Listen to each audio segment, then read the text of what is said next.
Hello, greetings. This is Podcast NE Series number 15.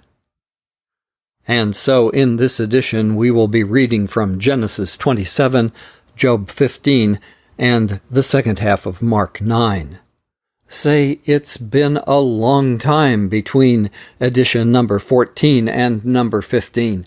I apologize and thank you for tuning into this edition.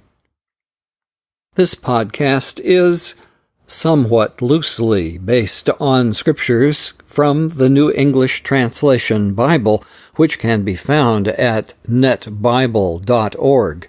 The copyright dates are from 1996 to 2017, and the net text is used by permission of Biblical Studies Press. All rights reserved.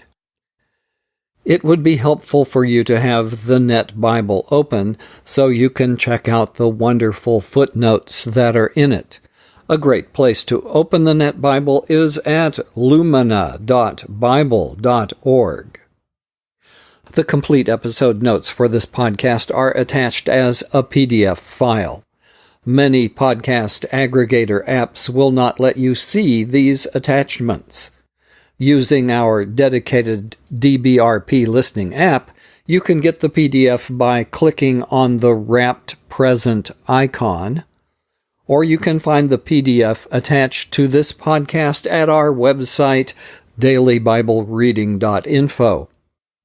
Please see more complete information about all of the above at dailybiblereading.info. Our Digging Deeper Facebook group is linked here in the episode notes. And now let's turn to Genesis 27. In episode 14's reading in Genesis, we read the history of Isaac and Rebekah's family before the narrative focuses on their dissimilar twin sons, and especially Jacob. Esau was the firstborn, but Rebekah was told that the older would serve the younger, and that two ethnic groups would spring from her two sons. One would turn out stronger than the other.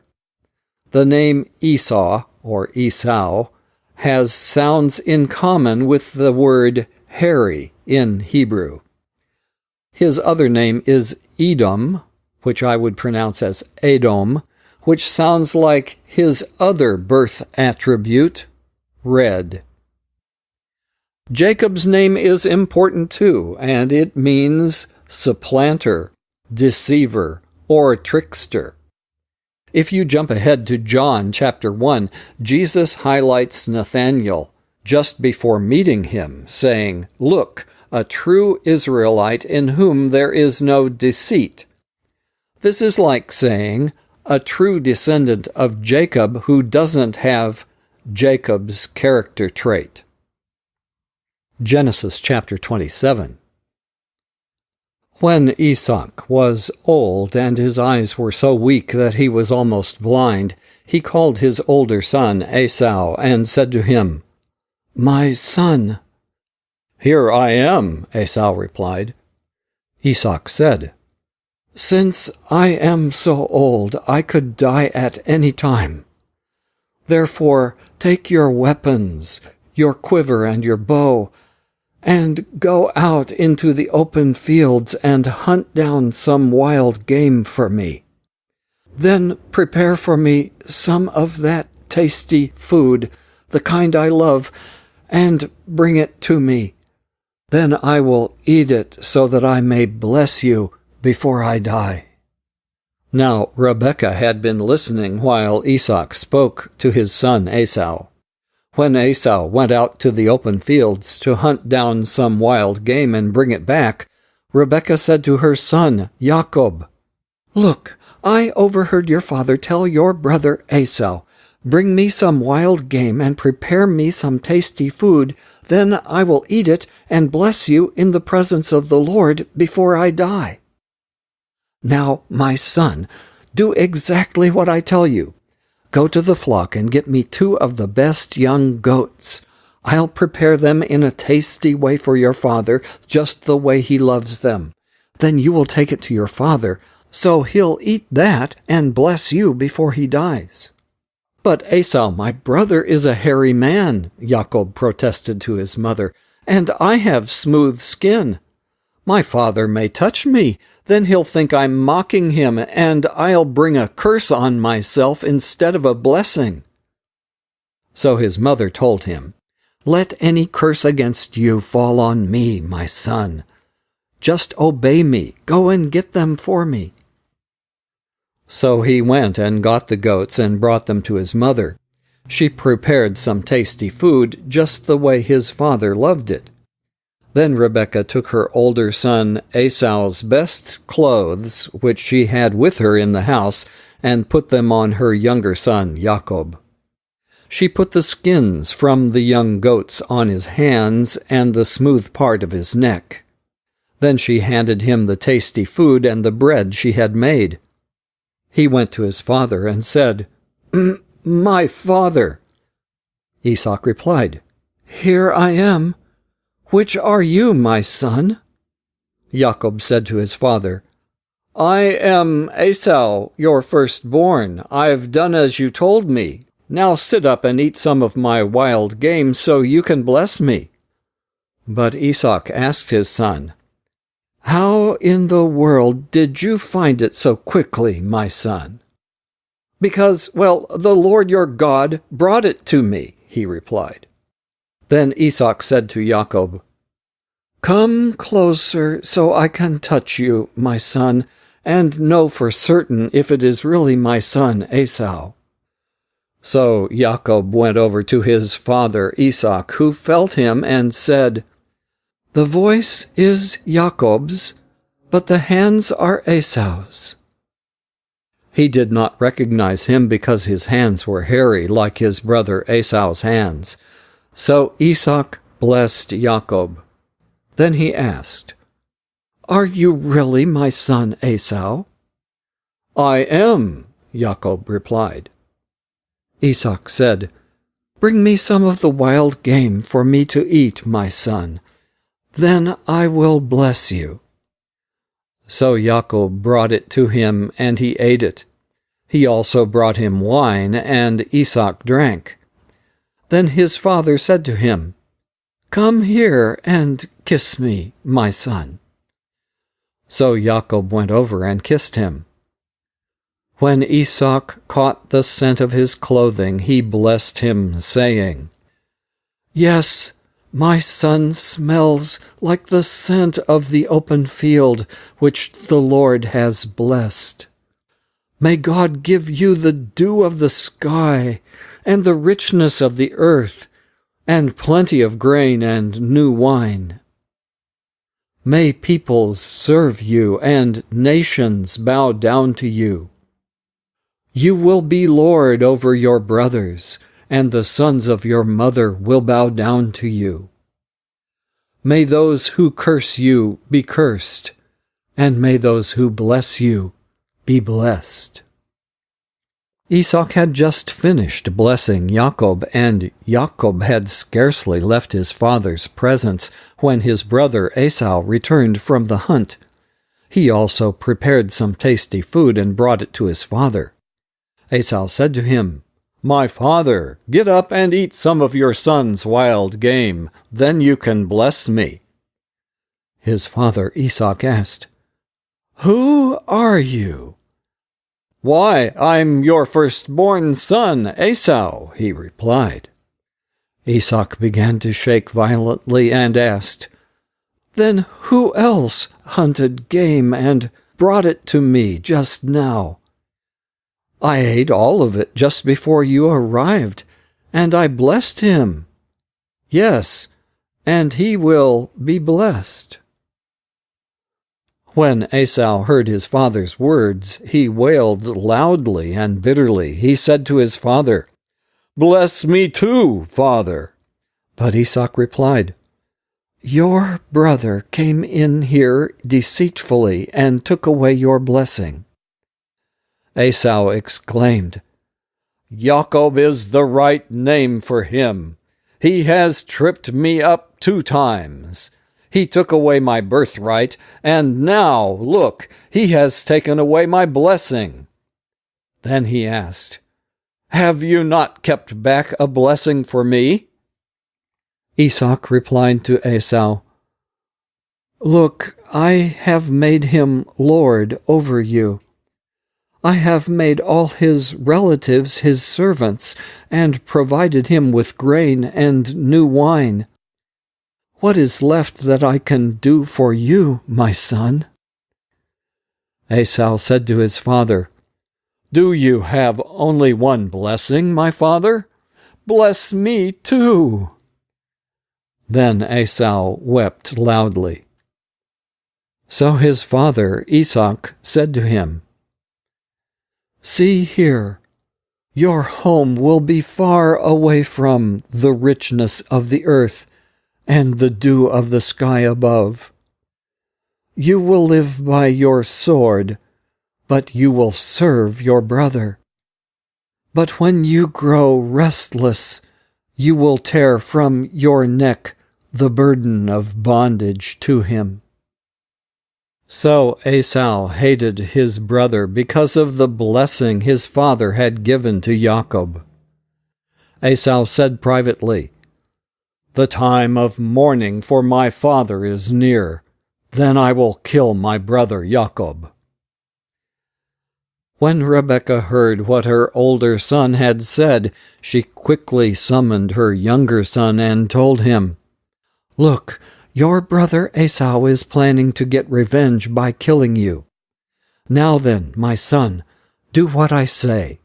Run away immediately to my brother Laban in Haran. Live with him for a little while until your brother's rage subsides. Stay there until your brother's anger against you subsides and he forgets what you did to him. Then I'll send someone to bring you back. Why should I lose both of you in one day?" Then Rebekah said to Esau, "I'm sick to death of these daughters of the Heth tribe like Esau has married. If Jacob were to marry another one of that lot from around here, I would rather die."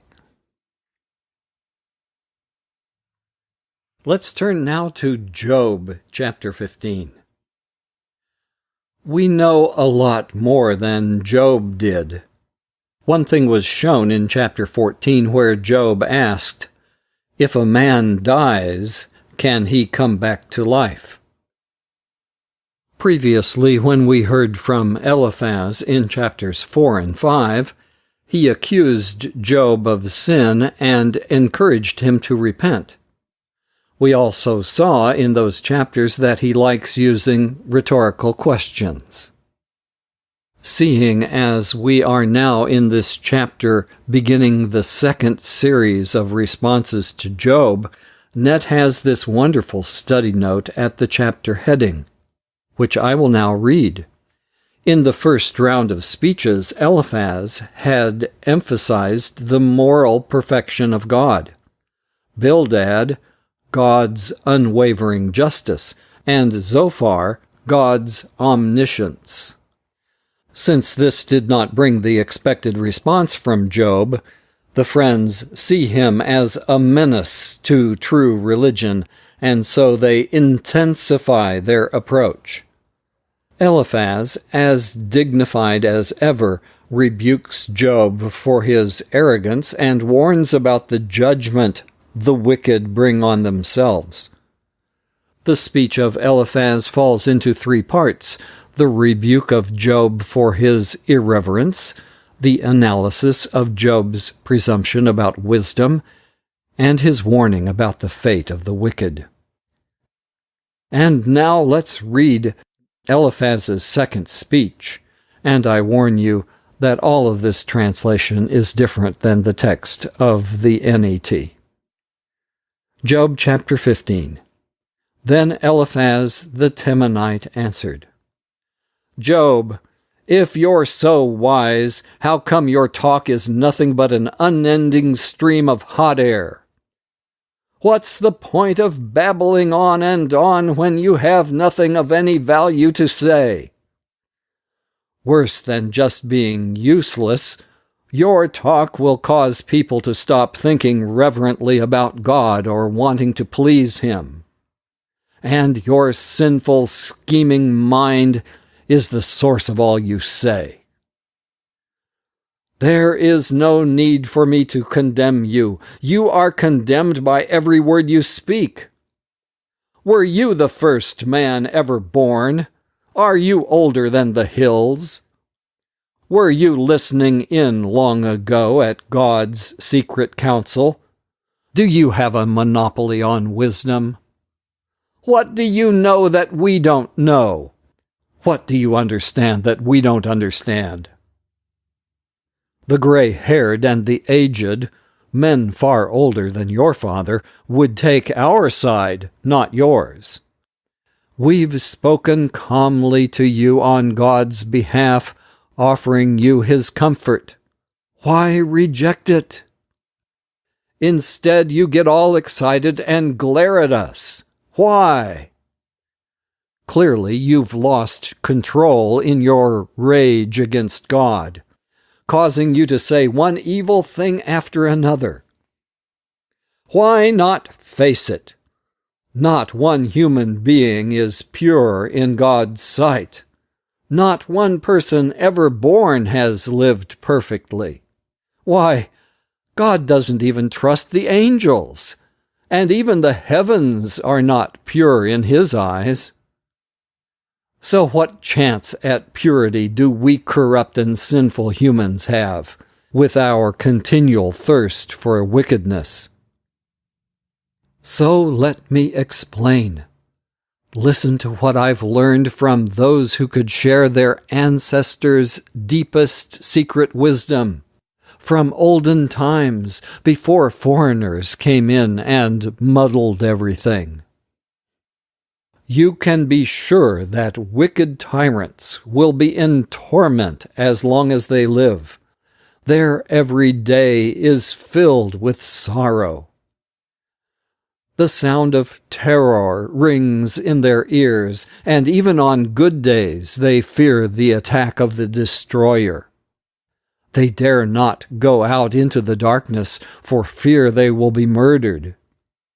They scrounge around for food, all the while filled with dread that their day of destruction draws near. They are overcome with despair, like a terrified king about to go into battle. That is the fate of those who shake their fists at God and defy the Almighty. They are proud and rebellious. They stubbornly hold up their shields and rush to fight against God. But because of their abundant prosperity, their waists bulge with fat. Yet, like refugees from war, they will live in abandoned houses, in ruins that are ready to tumble down. Their riches will not last, and their wealth will not endure. Their possessions will no longer spread across the horizon. Such people will not escape the coming hour of darkness. When God blows on them, the heat of that blast will wither all their prosperity. Having foolishly trusted in worthless things, in the end they themselves are found to be worthless. Before their time is up, they will wither like a branch and never be green again. They will be like vines whose grapes are harvested while they're still sour, and like olive trees that drop their blossoms before the fruit forms. Such godless and wicked people will leave behind no descendants, and their lovely homes, built by bribery, will burn to the ground. Paradoxically, such people are productive in this way. They continually are pregnant with trouble and give birth to evil. Their hearts produce a steady stream of lies. And now let's turn to our second reading in Mark 9, where we'll start at verse 30. After coming down the mountain with 3 of his disciples, Jesus met his other disciples who were having 2 difficulties simultaneously, with people arguing with them and with failing to heal a man's son who was possessed by an evil spirit or a demon. Repeating a little of what I said in an earlier podcast, in Greek, demon is daimonia, and the other term, evil spirit, is more literally unclean spirit. As someone who has worked in another culture and seen what has happened over my lifetime in the USA, I hope it will be helpful for some listeners if I share about this topic. Some of you, particularly those of the older generation in the United States, will say, what people called demons in Jesus' day were just what we call mental illnesses, while, paradoxically, it is the younger, perhaps more scientific generation in the United States who more readily believe that demons actually exist. I think the younger generation have it right this time. Demons do exist. Here's what I have observed. Where demons are not believed in, they're happy to stay in the background, where they are very adept at promoting falsehood and sin. Where demons are feared, worshipped, where people listen to satanic music and take part in occult rituals, demons come out more openly to increase people's fear of them and to manipulate people. As believers in Jesus, remember that Jesus has complete power over Satan and all demons. We who belong to Jesus should not fear them, nor should we seek communication with such beings. Remember 2 things from our last reading in Mark chapter 9. The Father wisely cried out, "Help my unbelief." So the first thing to remember in spiritual warfare dealing with demons is to fully believe in Christ Jesus. The second is the answer Jesus gave to the disciples' question. Prayer is of vital importance in this area of spiritual warfare. Mark chapter 9, starting at verse 30. They went out from there and passed through Galilee, but Jesus did not want anyone to know where he was, because he was teaching his disciples. He was trying to get this message across. I, who am the Son of Man, will be betrayed into the hands of men. They will kill me, but after 3 days I will come to life again. But they didn't understand this teaching and were afraid to ask him about it. Then they came to Capernaum. After Jesus was inside the house, he asked them, "What were you talking about on the way?" But they were silent, for on the way they had argued with one another about who was the greatest among them. Jesus called for them and sat down, indicating he was going to teach them. Then he began, "If anyone wants to be in the top place, he must take the lowest place and become the servant of all."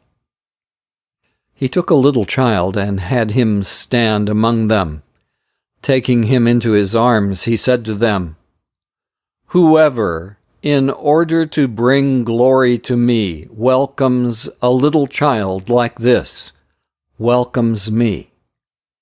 And whoever welcomes me does not just welcome me, but simultaneously is welcoming the Father who sent me."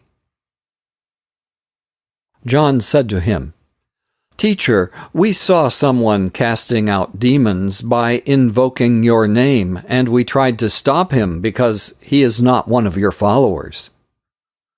But Jesus said, "Do not stop him, because after someone does a miracle by invoking the power of my name, for a long time afterward he will not likely say bad things about me. For whoever is not against us is for us. Remember this: whoever gives you a cup of water because you are a follower of Christ will certainly receive his reward for that kindness. If anyone causes one of these little ones who believe in me to sin, it would be better for him to have a huge millstone tied around his neck and to be thrown into the sea. If your hand causes you to sin, cut it off. It is better for you to enter into life crippled than to have 2 hands and go into hell, to the unquenchable fire. If your foot causes you to sin, cut it off. It is better to enter life lame than to have 2 feet and be thrown into hell. If your eye causes you to sin, tear it out.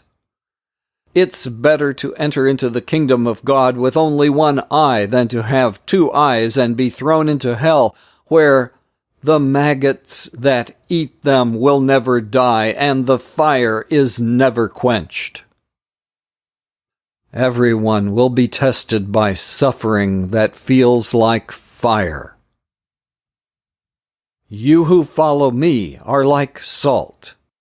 Salt is used to make food taste better. But if its salty taste disappears, the salt isn't useful at all. Don't be like salt that has lost its salty taste. Be useful and live in peace with each other. And now I'm going to give some rather extended comments before I end with a prayer. Marriages in Genesis were not like what we expect. They don't match our romantic notions, nor do they match what Christians today consider nice.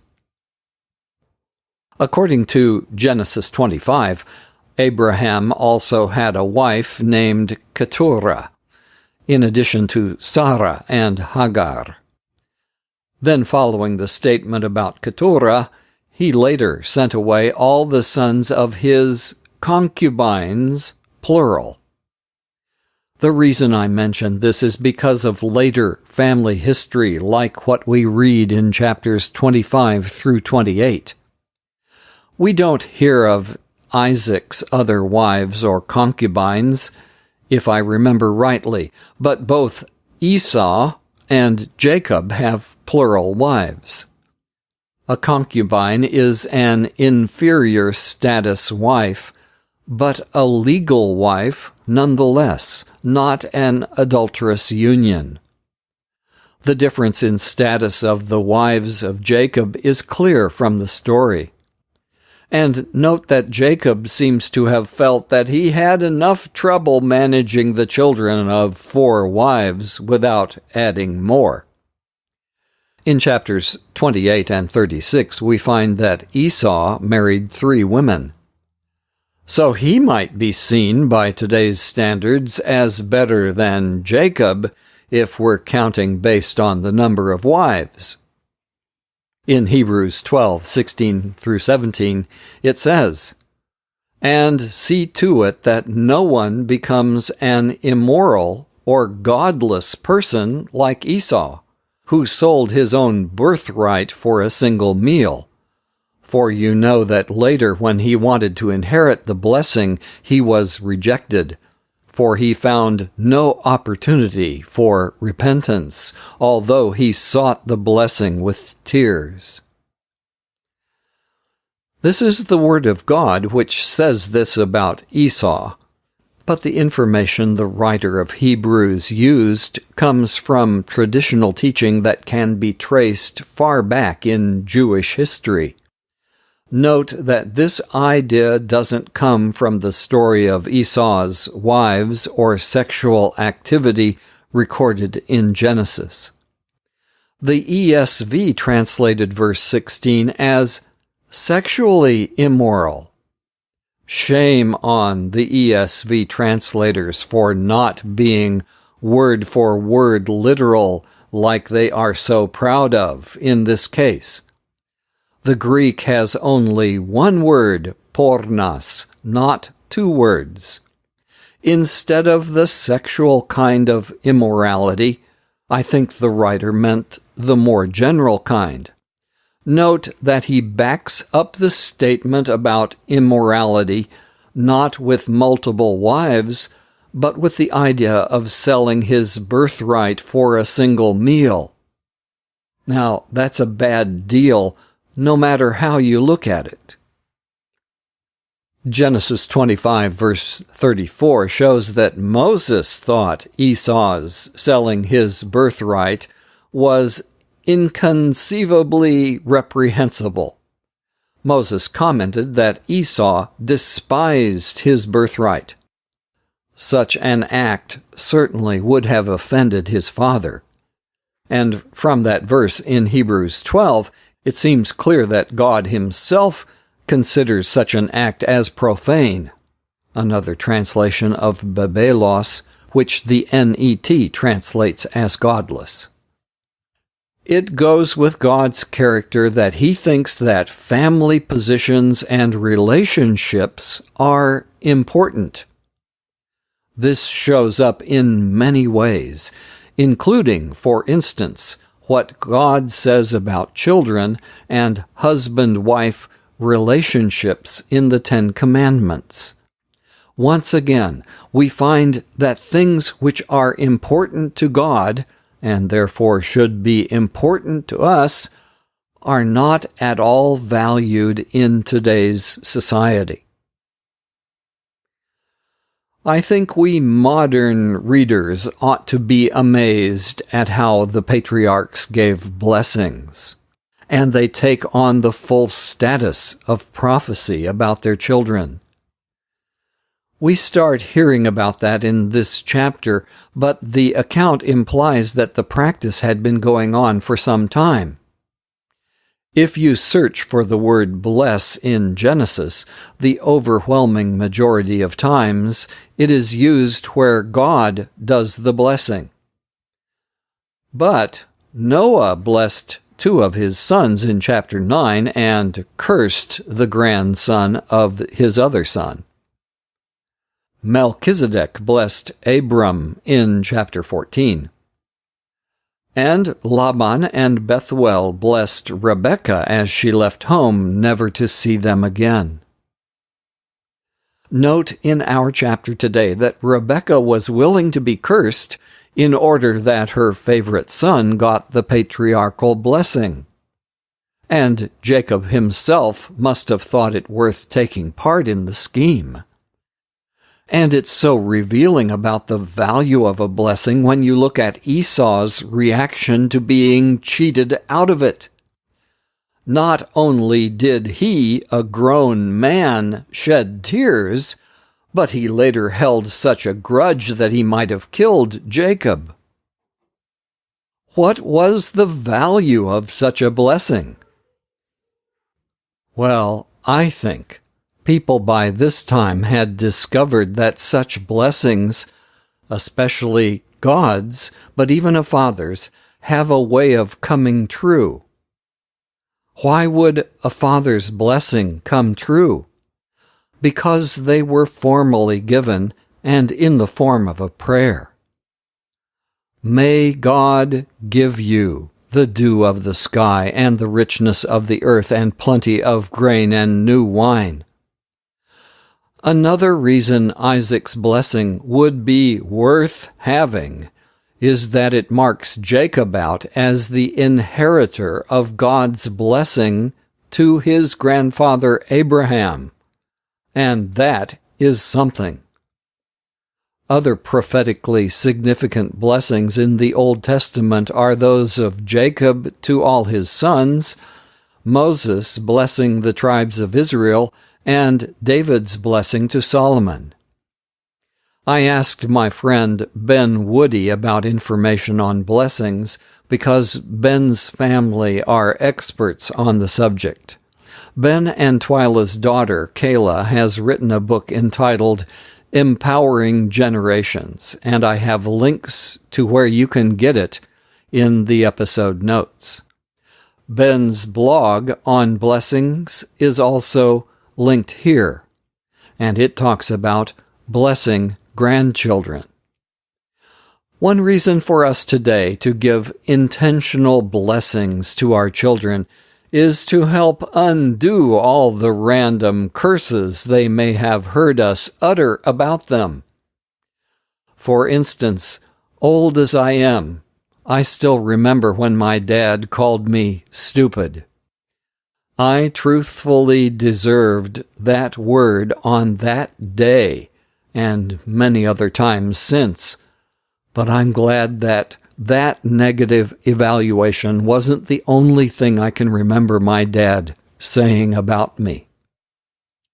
I find it very interesting to contemplate how this story about deception within the family of Isaac fits with God's calling of Jacob. Here's what Paul said about that.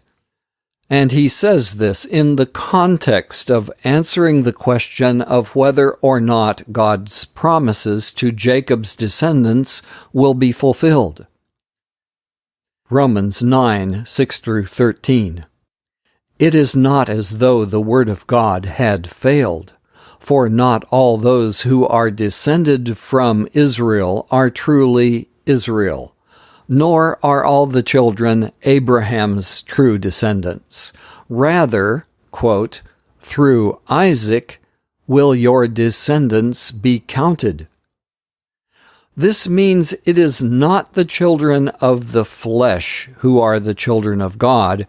Rather, the children of promise are counted as descendants. For this is what the promise declared. About a year from now I will return, and Sarah will have a son. Not only that, but when Rebekah had conceived children by one man, our ancestor Isaac, even before they were born or had done anything good or bad, so that God's purpose of choosing between them would stand, not by works but by his calling, it was said to her, the older will serve the younger. Just as it is written, Jacob I loved, but Esau I hated. The last part sounds pretty harsh, doesn't it? Esau I hated. Did God really hate Esau?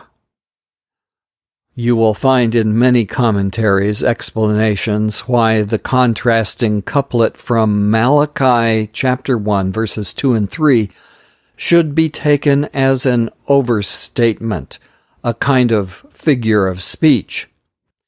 This is why you will find it also translated, Jacob I loved, but Esau I rejected. I can hear someone objecting, but that's still not fair. Consider, just like Abraham prayed for Ishmael, I'm sure Isaac probably did the same for Esau, even though that is not recorded. After all, Esau was his favorite. Remember that just as God generously provided for Ishmael, God gave the hill country of Seir to Esau, and offspring that would become several nations. But the special promises belonged to Jacob, just like God said in the oracle to his mother before either of the twins were born. The evidence of God taking a hand in shaping events in this world is clear and explicit in many places in the Old Testament and New Testament. I just happened to read one the other day.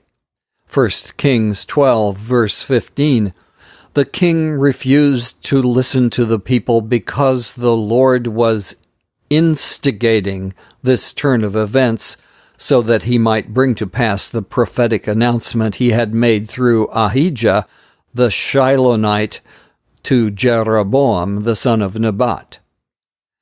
I take a bit of issue with the translation using the word instigating. The Lord was instigating.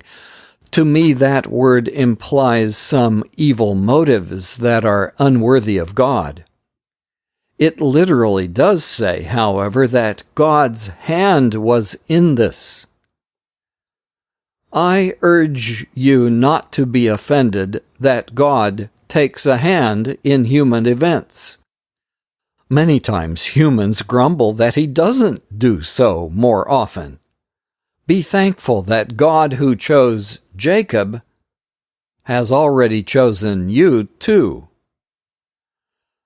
God still calls people today. I don't know how God called me. I know the Bible was a large part of that.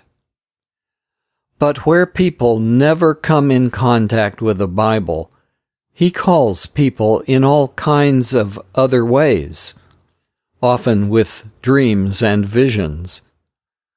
So I will tell you of 3 taxi drivers. It's rare that I meet a Christian taxi driver in Jakarta, and I take lots of taxis, and even rarer when it's one who has converted from Islam. It's been quite a while ago now when I asked one of those how he came to Christ, and he simply said, "He kept calling me." I didn't get to find out more. A rural taxi driver in Papua introduced me to his wife so she could tell me her story of how God called her to Christ. She said that she repeatedly had dreams where she was dressed up as a bride, and then it would turn out that the groom was Jesus. Confused by this, she asked, "Why is it always Jesus that appears to me, and not Mohammed?" Then I heard an interesting one on my last trip to Indonesia. If you listen to my mid-May 2018 news update about that trip, then you've already heard this story. It turned out that my meeting with this particular taxi driver was clearly arranged by God, and I'm still in contact with him. We'll call him Ishak. Ishak grew up in the province of Aceh, which is famous for being a hotbed of radical Islam. His mother and father were devout in their religion and had both already undertaken their required pilgrimage to Mecca. They had raised Ishak to be similarly devout. As a young man, Ishak would steal Bibles from a small church in his town, and then he burned them. He thinks he must have burned over 100 of them. But one day a scrap with one verse on it didn't burn up. He stuck the fragment in his shirt pocket. It said, "I'm the way, the truth, and the life. No man comes to the Father but by me." Beginning with that night, the Lord began to speak to him. He stole another Bible, but this time didn't burn it up. He took it home and secretly searched in it to find that verse. But after 4 months, he still couldn't locate it. In anger, he went to the church on a Sunday morning and kicked at the door while people were singing.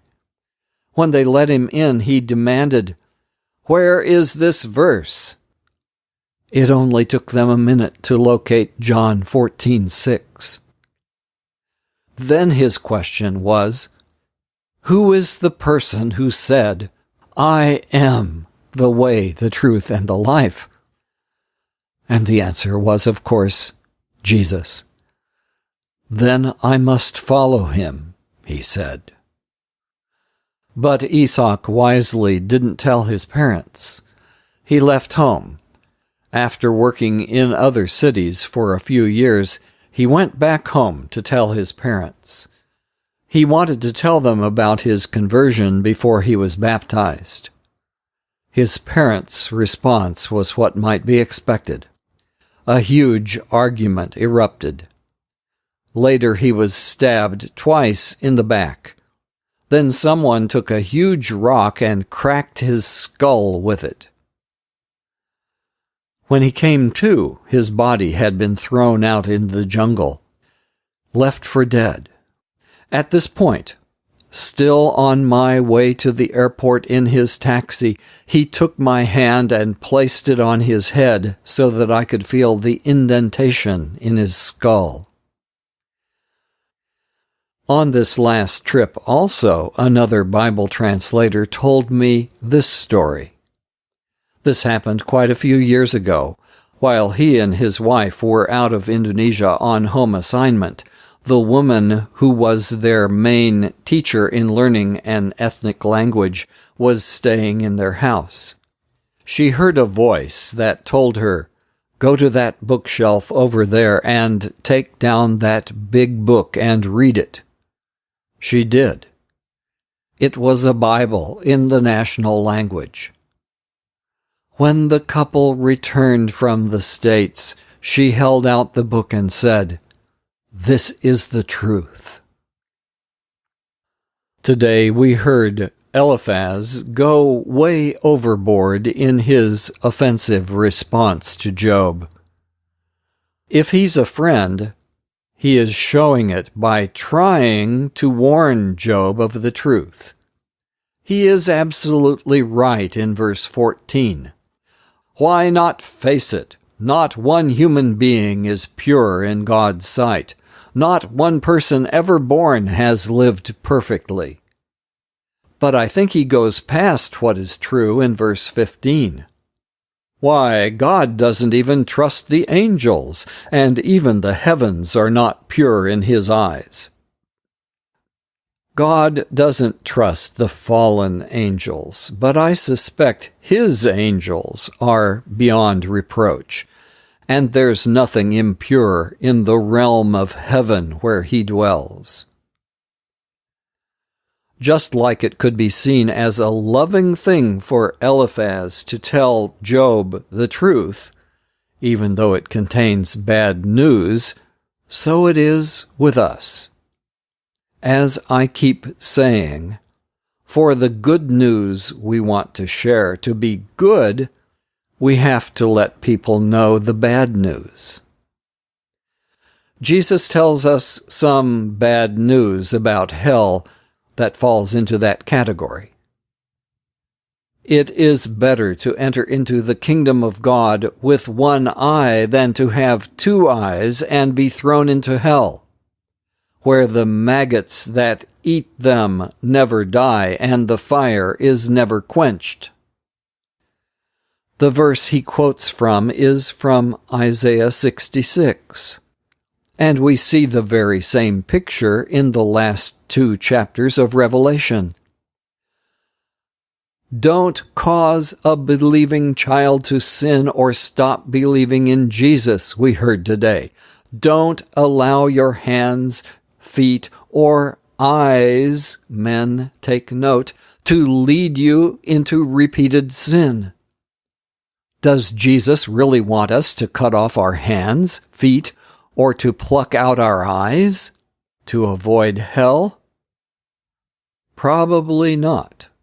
But he's telling you in the strongest way possible that sin is serious.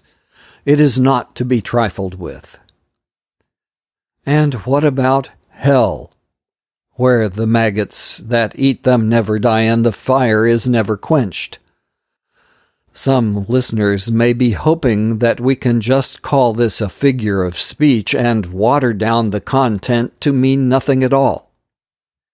The quote from Isaiah does contain 2 figures of speech.